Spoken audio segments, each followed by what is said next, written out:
Right. So we already learned about the preamble, so the introduction to the Constitution. It was telling the world basically that this is our body of government that will protect the rights of the people.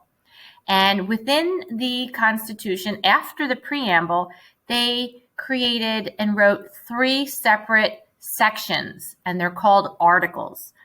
And the first article would tell the government and tell the people how the legislature would work. The second article would tell the people how the executive branch would work. And the third article includes the information about how the judicial branch will work.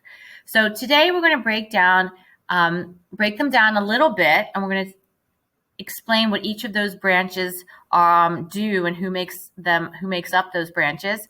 And then in the following lessons, we're going to focus more in depth on each of those branches. So today is really just an introduction to the three branches of government.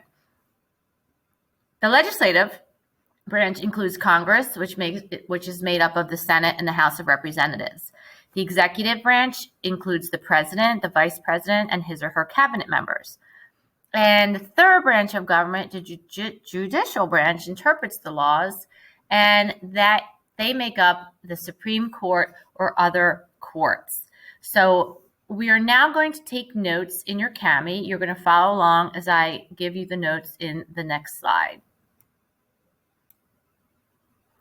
So we're going to focus on one branch at a time, and I'm just going to kind of give you a quick introduction to each of those branches so that we can begin to understand what those branches of government are responsible for. And the framers of the Constitution wanted to make sure that not one branch had more power than the other. They wanted them all to have kind of like equal power. So the first branch of government is called the legislative branch. And the legislative branch is responsible for writing the laws. So all the laws that we have on our books and that we follow every day have been written by the legislative branch of government. So the legislative branch is made up of what is called Congress. And Congress is made up of two houses. They're called bicameral, two houses. The first house of Congress is called the House of Representatives. Oops, let me move this over. The House of Representatives. And then the second house of Congress is called the Senate. Now, members of the House and Senate go to work every day at the U.S. Capitol in Washington, D.C., and that is what the U.S. Capitol looks like. The House of Representatives go to one side of the building, and then the and the Senate goes to the other side of the building. And every so often, both houses come together within the Capitol, usually when there's a State of the Union address by the president. Whoops. Okay, the second branch of government that we're looking at right now is called the executive branch. The executive branch is responsible for carrying out the laws. So he or she carries out the laws. So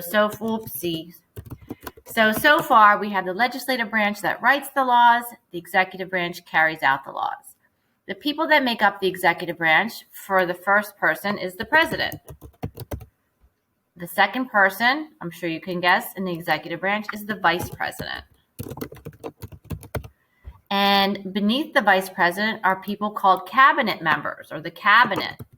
Cabinet members are people who have expertise in certain areas. So if someone was really an expert at Homeland Security, you would have the Secretary of Homeland Security. If someone was really good at money and balancing budgets, they'd be the Secretary of the Treasury. So all those cabinet members are usually people who are really experts at their area of expertise. And then the third branch of government is the judicial branch. And the judicial branch, what their job is, their job is to interpret the laws.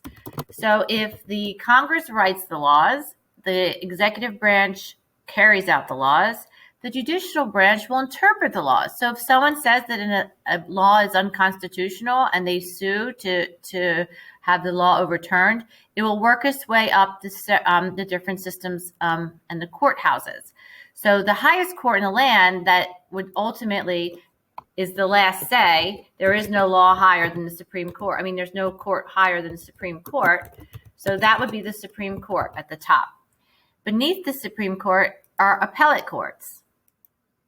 Appellate courts are courts that eventually people who go to the appellate court are appealing a decision. They're appealing a court's decision.